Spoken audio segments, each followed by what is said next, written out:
तंदुरुस्त मन दुरुस्त चैनल पर आपका स्वागत है। जो व्यक्ति एक बार किडनी की पथरी का दर्द झेल ले वह जीवन भर उस यातना को याद रखता है। जैसे कोई नुकीला पत्थर भीतर ही भीतर चल रहा हो, हर पेशाब के साथ जलन, हर हरकत के साथ खिंचाव। लेकिन अच्छी बात यह है कि यह रोग पूरी तरह ठीक हो सकता है अगर समय रहते सही आहार और औषधि का सहारा लिया जाए। याद रखिए कि अभी जो मैंने कहा कि औषधि, तो असल में मैं जो विशेष औषधि बताऊंगा उसे वास्तव में औषधि नहीं बल्कि भोजन जैसा ही समझना चाहिए। तो आज की चर्चा में हम जानेंगे खान पान के 3 प्राकृतिक तरीके जो पथरी को गलाने में मदद करते हैं। एक आयुर्वेदिक रसोई वाला तरीका जो पथरी को गलाने में अद्भुत ढंग से लाभ करता है, और एक आसान सी दवा जो वास्तव में केवल नाम की दवा है परंतु अधिकतर मामलों में अकेले ही पथरी को ठीक कर देती है। लेकिन रुकिए, बात शुरू करने से पहले 1-2 जरूरी बात भी जरूर सुनते चलिए। सबसे पहले तो यह कि इस चैनल पर बताई जाने वाली बातें हर तरह से जांची परखी हुई हैं। हम समग्र या इंटीग्रेटेड चिकित्सा की बात करते हैं ताकि बीमारी दूर हो, सेहत मिले और इस प्रक्रिया में किसी भी मरीज को किसी भी तरह का दवाओं का दुष्प्रभाव न झेलना पड़े। हम आयुर्वेद, होम्योपैथी, प्राकृतिक चिकित्सा वगैरह के समन्वय करने की बात करते हैं ताकि हर पैथी की अच्छी बातों का लाभ लिया जा सके और इस तरह आधा अधूरा नहीं बल्कि संपूर्ण स्वास्थ्य प्राप्त हो।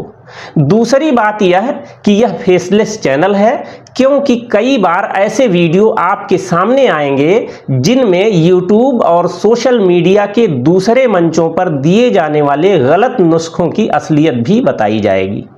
इस चैनल के संचालक के नाम से देश के तमाम डॉक्टर और बुद्धिजीवी चूंकि अच्छी तरह परिचित हैं, तो ऐसे में अगर चेहरा सामने होगा तो बेवजह के विवाद खड़े होंगे और कई बार यारी दोस्ती निभाने का धर्म संकट भी पैदा होगा।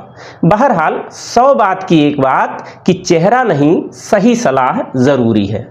डिस्क्लेमर के तौर पर यह भी समझिए कि हम सिर्फ सलाह दे रहे हैं। कहीं कुछ शंका कुशंका हो तो समझदारी इसी में है कि किसी अच्छे चिकित्सक से सलाह लेकर अपना इलाज शुरू करें। यूं समझदार को इशारा काफी है कि उसे कब डॉक्टर के पास जाना चाहिए और कब डॉक्टरों के चंगुल से बचना चाहिए। खैर, अब आइए किडनी की पथरी के लिए सबसे पहले खान पान वाला तरीका समझते हैं। पहले उपाय के तौर पर नींबू पानी को नियमित दिनचर्या में शामिल कर लीजिए। यह कितना आसान है आपको बताने की मेरे ख्याल से जरूरत नहीं होनी चाहिए।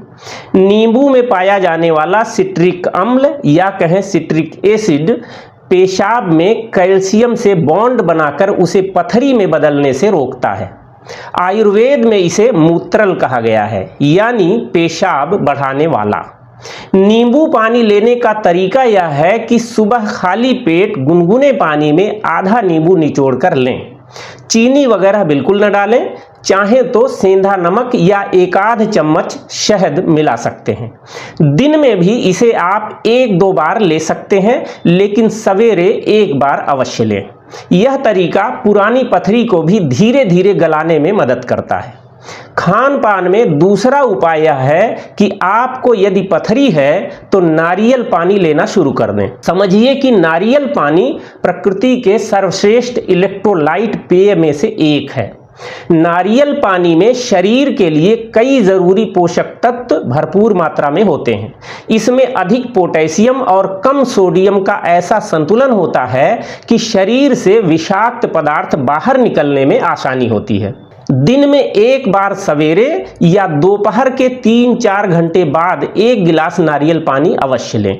यह पथरी को गलाने और नई पथरी बनने से रोकने में आपकी मदद करेगा। तीसरा उपाय भी बेहद आसान है। यह वही उपाय है जिसे आप बस भोजन में विविधता के तौर पर सलाद के रूप में अपनाते हैं। सलाद का अच्छा फायदा लेना हो तो इसे दवा की तरह इस्तेमाल कीजिए। इसे 2-4 टुकड़े नहीं बल्कि एक पूरा प्लेट भरकर खाइए। खाने का तरीका यह है कि भोजन के साथ नहीं बल्कि भोजन से पहले सलाद खूब चबा चबा कर खा लें, फिर भोजन करें। पथरी हो तो सलाद में खीरे की मात्रा अधिक रखें, बाकी इसमें गाजर, पत्ता गोभी, टमाटर, पालक, ककड़ी आदि जो भी मिल जाए सब मिलाइए। लोग पालक टमाटर के लिए विशेष रूप से मना करेंगे, पर आप इनमें पाए जाने वाले ऑक्जेलेट की अधिक मात्रा पर अतिरिक्त ध्यान मत दीजिए, अति मत कीजिए, पर ऑक्जेलेट के अलावा तमाम ऐसी चीजें इनमें हैं जिनकी आपके शरीर को जरूरत है। वैसे पथरी होने पर भले ही इसका परहेज बताया जाए, पर एक स्वस्थ व्यक्ति यदि अपने आहार में इन चीजों को शामिल करता रहे तो उसे पथरी जैसी समस्याएं होंगी ही नहीं। खीरे की मात्रा अधिक रखने का कारण यह है कि खीरे में 95% जल, साथ में पोटेशियम और मैग्नीशियम होता है। तत्वों का यह अनुपात मूत्र को पतला करता है, जिससे पथरी के टुकड़ों का बाहर निकलना आसान बन जाता है। आप चाहें तो इसमें सेंधा नमक और नींबू का रस मिला सकते हैं। अब आइए उस दाल की बात करते हैं जिसने जाने कितनों को पथरी की समस्या से निजात दिलाई है।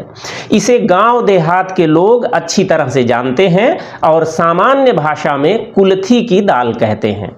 कुल्थी की 100 ग्राम दाल लें और लगभग आधा लीटर पानी में उबालें। जब पानी लगभग 250 ग्राम बचे तो इसमें से आधा सवेरे और बचा हुआ आधा शाम को पिएं। महीने 2 महीने में इससे पथरी की समस्या से निजात मिल जाती है। इतनी सावधानी अवश्य रखें कि जब तक पथरी ठीक ना हो जाए तब तक बाजार के डिब्बा बंद प्रसंस्कृत खाद्य पदार्थों से परहेज करें।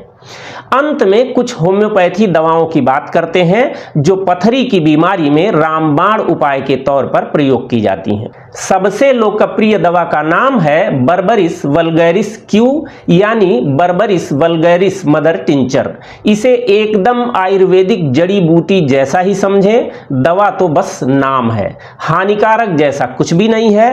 बर्बरिस वल्गैरिस क्यू की 10-15 बूंदें दिन में 2 बार सवेरे शाम 1/4 कप पानी में मिलाकर लें।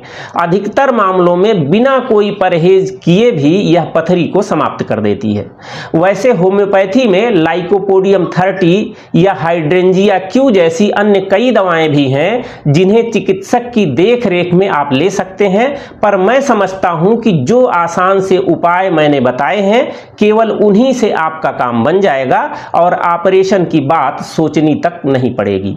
आयुर्वेद में विश्वास हो तो गोक्षुरादि गुग्गुल, पुनर्नवादि काढ़ा, वरुण चूर्ण जैसी औषधियां पथरी गलाने व मूत्र मार्ग को स्वच्छ रखने में पारंपरिक रूप से प्रयोग की जाती हैं।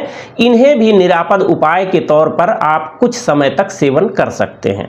बहरहाल प्राकृतिक चिकित्सा के उपाय के तौर पर प्रतिदिन 3-4 लीटर पानी जरूर पिएं। रात को सोने से पहले पैरों को गुनगुने पानी में 5 मिनट डुबो कर रखेंगे तो और भी अच्छा रहेगा। इससे मूत्र या कहें पेशाब का प्रवाह संतुलित करने में मदद मिलती है। पथरी को अभिशाप नहीं, शरीर का संकेत समझिए कि आपके शरीर में पानी, नमक और खनिज तत्वों का संतुलन थोड़ा बिगड़ गया है जिसे ठीक करने की जरूरत है। मेरे ख्याल से मेरी बात आपकी समझ में आई होगी। आज बस इतना ही। सलाह अच्छी लगी हो तो वीडियो को अपने मित्रों में भी साझा करें ताकि स्वस्थ भारत का हमारा कुनबा तेजी से आगे बढ़ सके। स्वस्थ रहें, मस्त रहें, अच्छे काम में व्यस्त रहें। बहुत बहुत धन्यवाद। वंदे मातरम। स्वस्थ भारत।